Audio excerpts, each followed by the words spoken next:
오늘 이 시간 우리에게 주시는 하나님 말씀은 신약 성경 누가복음 6장 말씀입니다.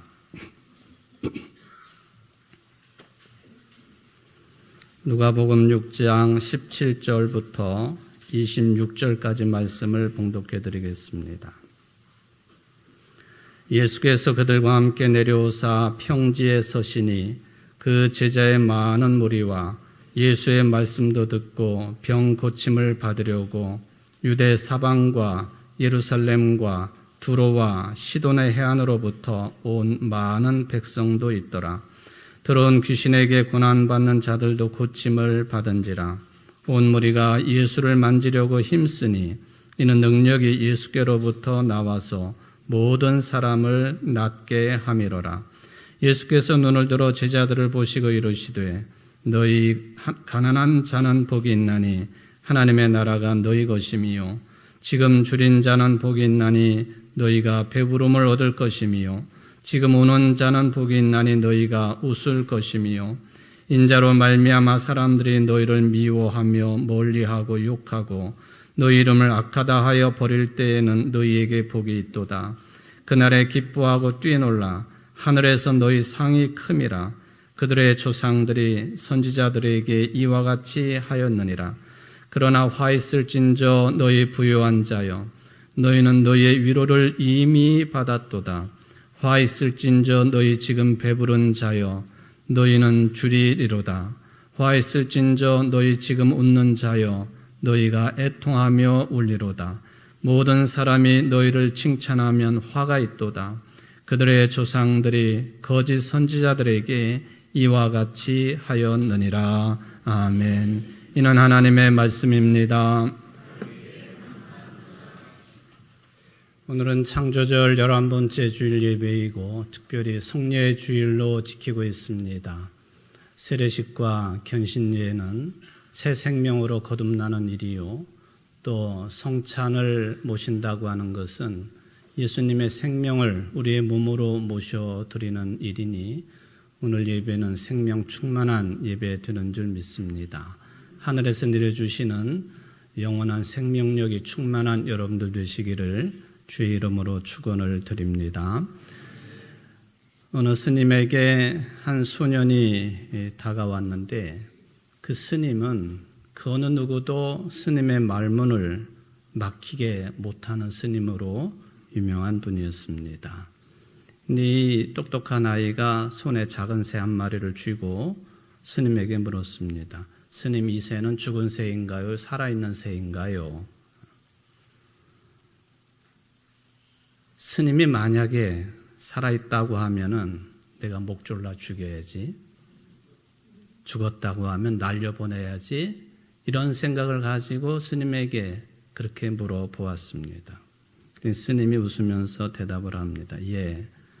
그 새의 생사는 네 손에 달려있지 내 입에 달려있는 게 아니야. 그러자 꼬마가 새를 날려보내면서 스님은 어떻게 이토록 지혜로우신가요? 스님이 옛날에는 나도 멍청한 아이였단다. 그런데 매일 열심히 공부하고 그리고 생각을 깊이 하고 또 도를 닦다가 보니 지혜가 생기기 시작하더구나. 너는 보니까 나보다 더 지혜로운 사람이 될 것 같다. 그랬더니 이 아이가 슬픈 기색을 보이면서 어제 어머니가 점을 보셨는데 내 운명은 엉망이라고 점괘가 나왔다고 그렇게 답변을 합니다. 예수님이 그 아이의 손을 이렇게 잡아당기고는 손금을 보여달라고. 우리 한국 사람들 왜 점 보면은 점을 안 봐도 여러분들 손금 보시는 분 계시잖아요. 이건 뭐 감정선이고 이거는 재물선이고 이거는 생명선이고. 스님도 그렇게 이야기를 했습니다. 자, 이제 네 주먹을 꼭 쥐어봐라. 이게 주먹을 쥐고 스님을 바라보니까 네 감정선, 네 재물선, 네 생명선이 어디 있냐? 제 손 안에 있지요. 그렇지. 내 앞으로의 운명은 내 손 안에 있는 것이지 다른 사람 입에 달린 것이 아니란다. 다른 사람의 말 때문에, 다른 사람 때문에 내 좋은 운명을 포기하지 않기를 바란다. 이게 누구의 말이냐 하면요, 그 유명한 성철 스님의 법문 중에 일부입니다. 내 운명은 내 손 안에 있다. 그런데 불교에서는요, 손오공을 비유로 해서 이야기하면은 손오공이 아무리 세상을 날아다니고 구름을 타고 다녀도 누구 손 안에 있다고 그래요? 부처의 손 안에 있다. 그렇게 가르치는 게 이제 불교죠. 부처의 가르침을 어떻게 준행하는가에 따라서 목샤를 얻을 수 있고 그렇지 않을 수도 있고, 그렇지 않은 경우에는 억겁의 세월을 계속 윤회하면서 미물로 존재하게 되는 것, 그게 이제 불교의 가르침입니다. 목샤라고 하는 말, 제가 설교 시간에 아주 가끔 사용했던 용어죠. 목샤. 목사가 아니고 목샤입니다. 화면을 보시면은 저렇게 쓰는 거예요. 영어 표기로 하면 목샤. 이게 산스크리트어인데요. 불교나 힌두교에서 말하고 있는 해탈, 해방, 절대적인 구원을 이야기할 때 이 목샤라고 하는 단어를 사용을 합니다. 물론 불교에서는 열반이라고 하는 개념으로 니르바나라고 하는 용어를 더 많이 사용하기는 하지요. 내 손 안에 있다. 복음은, 하나님의 말씀은 그렇게 말씀하지 않아요. 내 운명은 내 손 안에 있다든지, 또는 모든 인생의 운명은 부처의 손 안에 있다든지 그런 표현을 사용하지 않습니다. 말하자면 복음 정신과는 본질적으로 차이가 있다. 그러니까 이거를 불교의 생각을 가지고 있다가 기독교로 바꾼다고 하는 게 참 쉬운 일은 아니에요. 이건 신앙 고백을 해야 되기 때문에. 그러나 하여튼 성철 스님의 그런 법문은 눈여겨볼 만한 그런 내용이다 하는 생각을 해보는 것이죠. 열의 신장이라고 하는 표현이 있잖아요. 이 직역을 하면 부처의 손바닥이라고 하는 그런 내용입니다. 상대가 어떤 행동을 할지 뻔히 보일 때에 날아봤자 부처님 손 안에 있다. 그 말을 할 때 열의 신장이라 하는 그런 말을 사용을 하지요. 예수님께서 오늘 누가복음에 따르면 제자들에게 무슨 말씀을 주셨는데 그게 뭐냐 하면은 복에 관한 말씀이에요. 복 받는 것을 참 좋아하죠. 복 있는 상태를 우리는 매우 사모를 합니다. 바로 이 말씀을 어디에서 주셨는가? 성지순례를 가면 반드시 방문하는 곳 중에 하나가 예수님의 이 복에 관한 말씀을 주셨던 그 장소, 그 갈릴리 호수 연이어서 언덕배기로 되어 있는 그곳에 세워진 팔복교회는 반드시 가게 되어 있습니다. 팔각형의 모양을 가지고 있는 8가지 복을 이제 뜻하는 팔복교회가 됩니다. 사진을 보시면은 팔복교회가 이렇게 생겼는데 저것은 그냥 팔복교회 그대로 찍은 것이고요. 다른 사진을 보시면은 팔복교회가 갈릴리 호수 쪽으로 내려다보면 저렇게 보여요. 저 건물, 팔복교회 건너편이 갈릴리 호수입니다. 그리고 이쪽은 언덕배기입니다. 언덕배기에서 팔복교회를 거쳐서 갈릴리 호수 낮은 쪽으로 내려갈 수가 있습니다. 그러니까 예수님께서 저런 언덕에 서셔서 팔복에 관한 말씀을 주셨다. 그렇게 보시면 원래가 낮에는 더운 지역인데 오후 늦게쯤 되면서부터는 바람이 어디에서 어디로 부느냐 하면 언덕 쪽으로부터 갈릴리 호수 쪽으로 불게 되어 있습니다. 그러니까 예수님이 현대적인 어떤 음향시설 도움 없이도 예수님이 조용조용 말씀하셔도 바람결을 따라서 예수님의 말씀이 밑에 비탈길에 앉아있는 제자들 수많은 사람들에게 잘 들리게 되어 있는 천연적인 음향시설 되어 있는 곳이 저곳이에요. 아무 때나 되는 것은 아니고 오후 늦게쯤 될 때에 가능한 일이다. 지금도 저는 예수님이 2000년 전에 저곳에 서셔서 복 있는 자라고 하는 말씀을 주시는 그 음성이 들리는 것 같아요. 그리고 그 숨결이 느껴집니다. 2000년 전에 숨 쉬면서 호흡을 하시면서 말씀을 하셨던 그 주님의 호흡, 그 공기의 기운이 지금도 여러분들 속에 섞여 있다고 하는 것 믿으십니까? 그러니 저나 여러분들은 참 복된 사람들입니다. 직접 그 말씀은 듣지 못했어도 예수님과 호흡을 같이 하고 있다. 이것이 제가 볼 때는 믿음이라고 생각을 해 봅니다. 그런데 예수님의 복에 관한 말씀을 듣다가 보면 이게 정말 복이냐 하는 질문을 자연스럽게 던지게 되어 있습니다. 어떻게 가난한 사람이 복이 있습니까? 어떻게 우는 사람이 복이 있습니까? 어떻게 핍박을 받고 박해를 받고 순교하는 사람이 복이 있다고 할 수 있겠습니까? 그런 이야기예요. 일부 시간에도 제가 이원영 사모님 유족들 앉아 있는데 만약에 그 유족들에게 어머님 할머님이 돌아가셔서 안타까움을 가지고 있는데 당신들은 참 복 있는 사람입니다. 그렇게 말할 수 있겠느냐는 거예요. 근데 예수님은 그렇게 말씀을 하신 것으로 우리가 받아들이고 해석할 수 있는 그런 내용이 오늘 본문이고 또 오늘 교동문도 마태복음 5장의 팔복을 가지고 교동문을 삼았는데 마태복음 5장에 있는 팔복에 관한 말씀이 바로 그 내용입니다. 마태복음 5장에 있는 팔복의 내용은 장소를 산상수훈이라 그렇게 칭하고 있고요. 그러니까 그 언덕을 아까 보신 그 언덕을 산이라고 생각한 거고 오늘 본문에 보면 예수님의 복에 관한 말씀은 어디에서? 평지에서 하신 것으로 되어 있습니다.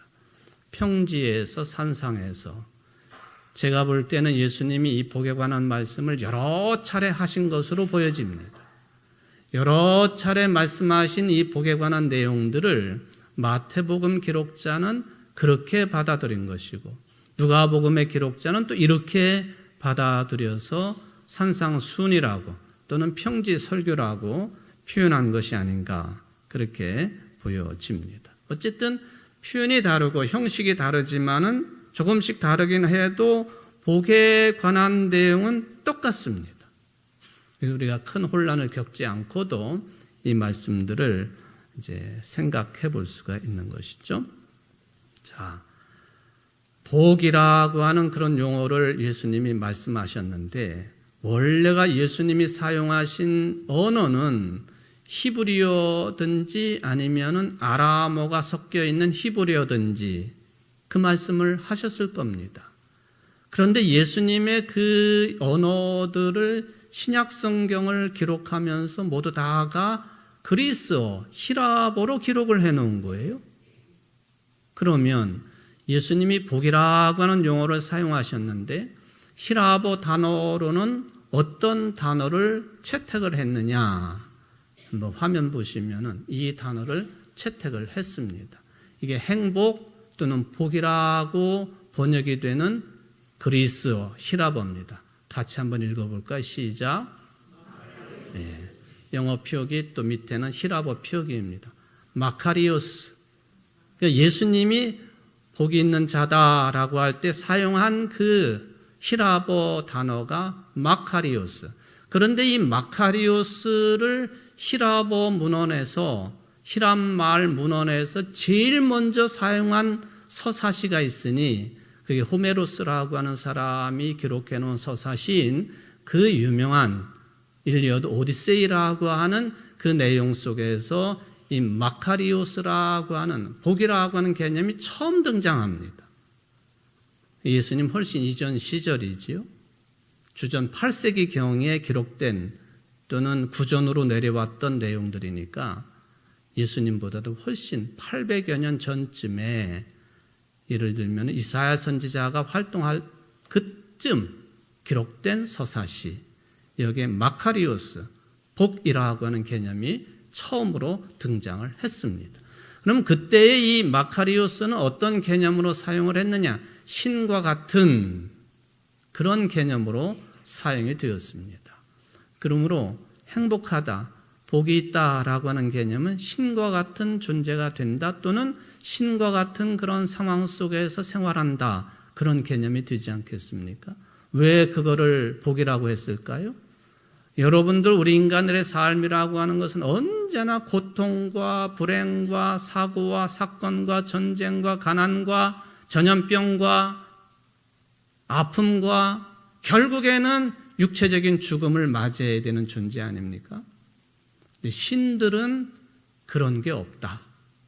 신과 같은 그런 삶을 살아가는 것을 그래서 복이 있다고, 행복한 것이라고 여기 오디세이라고 하는 그 곳에서 처음 사용한 이 마카리오스라고 하는 이 단어가 담고 있는 내용이 되겠다라고 말씀을 드립니다.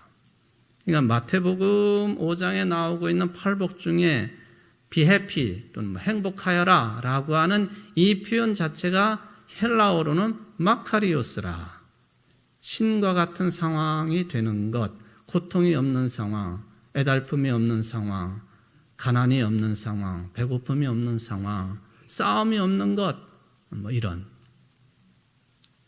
평안하고 복되고 사랑이 차고 넘치고, 이것을 이제 마카리오스라고 하는 용어를 신약 성경의 기록자들이 헬라어로 채용을 한 거죠. 채용을 한 겁니다. 성경에 보면은 그런 단어들이 굉장히 많아요. 세속에서 사용되고 있는 단어들을 채용해가지고 신앙적인 의미로 그것을 다 뒤집어 씌웁니다. 근데 그게 딱 안성맞춤이에요. 예수님의 복을 뭐로 표현할까? 마카리오스. 고통이 없는 상황이 되는 것, 복된 삶. 그렇게 이야기를 할 수 있겠다라고 생각을 해봅니다. 오늘 누가복음은 평지설교인데요. 가난한 자가 복이 있다라고 말씀하시고, 또 줄인 자, 우는 자도 가난한 자처럼 복이 있다. 그렇게 말씀을 하셨습니다. 오늘 설교 시간이 짧기 때문에 제가 아주 팍 줄여서 말씀을 드립니다. 근데 제가 늘 의심스러운 게, 의심스럽다기보다도 이게 무슨 의미일까 하고 늘 고민이 되는 내용이 뭐냐 하면은 네 번째 복에 관한 내용입니다. 인자로 말미암아 사람들이 너희를 미워하며 멀리하고 욕하고 너희 이름을 악하다 하여 버릴 때에는 너희에게 복이 있도다. 그날에 기뻐하고 뛰놀라. 하늘에서 너희 상이 큼이라. 그들의 조상들이 선지자들에게 이와 같이 하였느니라. 제자들의 삶이 행복한 근거에 대해서 언급을 하실 때 구약에 기록되어 있는 박해받은 선지자들처럼 지금 박해를 받고 고난 가운데 있지만 하늘의 상이 크다고 기록해 놓은 거예요. 이게 신앙 고백입니다. 죽음의 위협 속에 있지만 뭐가 크다고요? 하늘의 상이 크다고. 저도 그렇고 여러분들도 그렇고 그걸 믿는 자들 아닙니까? 여러분들에게는 뭐가 큰 줄 아십니까? 하늘의 상이 큰 분들이에요. 그래서 절망하지 않습니다. 낙심하지 않습니다. 죽어도 죽는 게 아닙니다. 그렇다면은 거짓 선지자들과 참된 선지자를 어떻게 구분을 하고, 누가 하나님의 뜻을 찾으려고 애쓰는 자고 누가 종교적으로 선동하는 자들인가? 복 있는 사람과 화가 있는 사람을 어떻게 구분할 수 있을까? 참 쉽지는 않습니다. 근데 우리가 성경 속에서 답을 찾으려고 하지 아니하고 우리의 경험에 의지해가지고 답을 추구하니까 답이 잘 안 나와요. 누가 복 있는 사람이고 누가 화 있는 사람인가? 본문에 이미 답이 들어 있습니다. 하늘의 상이 무엇인지 알 때에만 복과 화를 구분할 수 있다는 겁니다. 이것을 받아들이는 여러분들 되시기를 바랍니다. 이 말은 무슨 뜻이냐 하면은, 겉으로 볼 때는 매우 힘든 상황 속에 우리가 살고 있지만 이런 현실의 생활 속에서도 하나님 한 분만으로 만족할 줄 아는 모습이, 그게 바로 이 땅에서 벌써 하늘의 상을 누리고 있다는 거예요. 그거 아닙니까? 세상 사람하고 여러분들이 다른 게 뭐가 있습니까? 힘들 때 같이 힘들어하고 아플 때 같이 아파하고 그는 똑같지만은 그럼에도 불구하고 이 현실의 삶 속에서 하나님 한 분만으로 만족하는 그것이 이미 하늘의 상을 누리고 있는 것이다. 우리가 잘 가끔 부르던 찬송, 이 가사 속에는 그 내용이 들어있어요. 한번 좀 시간은 갔지만 한번 불러보고 결론을 맺도록 하겠습니다.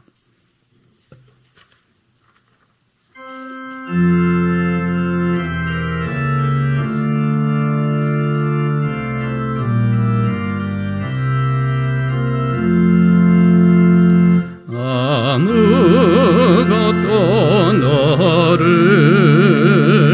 슬프게 하지 말며 아무것도 너를 혼란케 하지 말지니 모든 것은 다 지나가는 것 다 지나가는 것 오 하나님은 불변하시니 인내함이 다 이기느니라. 하나님을 소유한 사람은 모든 것을 소유한 것이니 하나님만으로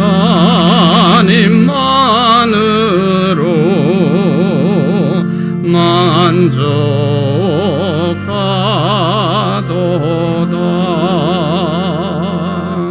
하나님 한 분만으로 만족할 줄 아는 사람들, 그런 사람들에게는 가난도 우는 것도 마음의 아픔도 박해도 핍박도 복이 됩니다. 이게 오늘 말씀의 핵심입니다. 우리 사랑하는 청주제일교회 성도 여러분, 우리 속에는, 우리 주변에는 많은 문제들이 있어요. 해결할 수 없는 문제들, 특별히 건강의 문제들. 이것도 복이 되는가? 복이 됩니다. 복 있는 삶을 살아가는 우리들이 돼야 되겠는데, 단순하게 복이 있는 삶을 넘어서서 이렇게 살아감으로 세상 사람들에게 복이 되는 삶을 이루어가는 여러분들 되시기를 주의 이름으로 축원을 드립니다. 자비하신 하나님, 복이 되는 인생의 삶을 원합니다. 단순한 신앙관에 머물지 않게 하여 주옵시고 위대한 신앙을 가지고 예수님을 닮은 사람들로 살기에 부족함이 없는 우리 청주제일교회 모든 성도들이 될 수 있도록 축복하여 주옵소서. 예수님의 이름으로 간절히 기도하옵나이다. 아멘.